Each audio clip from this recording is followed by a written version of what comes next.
Olá, meu nome é João Fontes, eu sou professor no Departamento de Engenharia Mecânica e sou credenciado no Programa de Pós-Graduação em Engenharia Elétrica, ambos da UFSCar.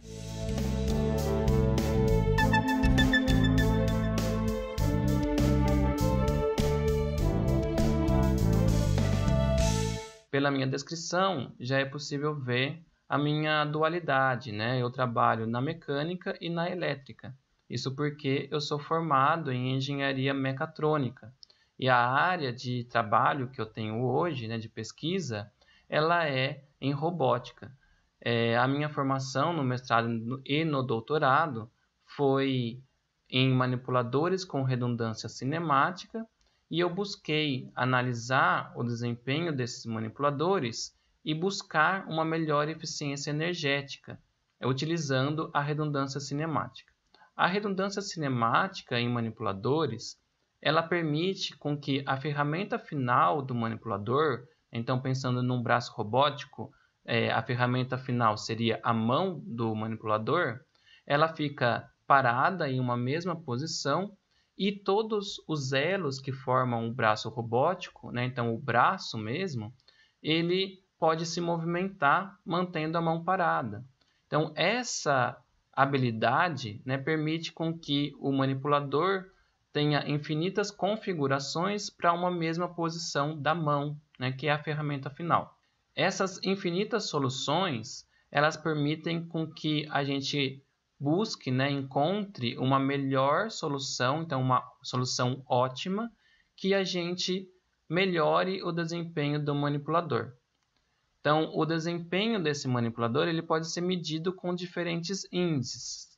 Então, no meu caso, como eu quero melhorar o desempenho dinâmico, eu quero minimizar o torque executado em uma determinada tarefa. Para encontrar essa solução, a gente pode utilizar dois métodos. Os métodos eles são divididos em dois grupos, na verdade, né? O método local e o método global. O método local ele busca uma melhor solução em tempo real. Então, para isso, em cada instante de tempo, né, de discretização do tempo ali que a trajetória é executada, ele vai calcular um gradiente, né, que ele vai seguir para maximizar, né, a solução que a gente está procurando. O problema do método local é que ele pode levar o seu manipulador para uma posição indesejada. Por exemplo, uma posição singular em que o manipulador ele tem condições precárias de trabalho, né? Então, a singularidade é um problema muito conhecido em robótica. Já o método global é um método em que considera a otimização como um todo, né? Então, a trajetória ela é observada o tempo todo, né? Para que a gente encontre uma melhor solução para essa trajetória. O problema do global é que a gente precisa fazer uma simulação prévia, porque a gente precisa ver o tempo todo de simulação para encontrar uma melhor configuração do robô. Então, nesse caso, como a gente precisa fazer uma simulação prévia, a gente e considera toda a movimentação, a gente precisa fazer uma parametrização da movimentação da redundância. Essa parametrização, ela limita o escopo que a gente procura a solução ótima, né? A gente procura num grupo de soluções restrito, o que o local não faz. Então, a vantagem do global é que ele, observando a trajetória toda, ele não vai levar o manipulador para essas posições indesejadas. Então, o global tem melhorias, né, em relação ao local, mas ele também tem coisas que são piores. Então, na minha pesquisa hoje, na UFSCar, é encontrar um método híbrido, em que a gente vai considerar condições globais, mas também condições locais para fazer a resolução da redundância.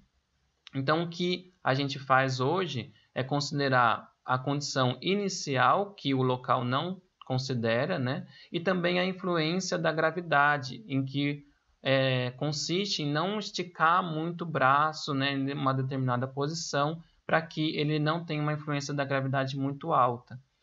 E com isso a gente já encontrou soluções, né, híbridas que têm resultados melhores quando se compara com o método apenas local e com o método apenas global.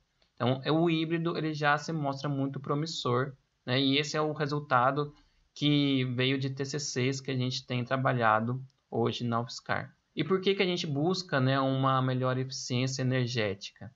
Manipuladores eles são amplamente aplicados na indústria ou em produções, né, que a gente vai construir prédios, por exemplo, pode ser considerado a utilização de manipuladores ou produções cinematográficas em que o manipulador carrega a câmera, por exemplo.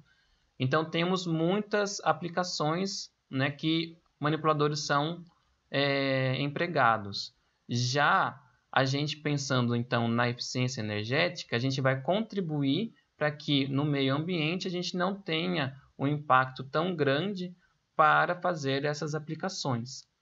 E, em contrapartida ainda, né, atingimos o objetivo que muitas empresas buscam, que é a minimização de custos. Então, menor gasto energético nos leva, né, ao menor impacto ambiental e também na minimização de custos para as empresas.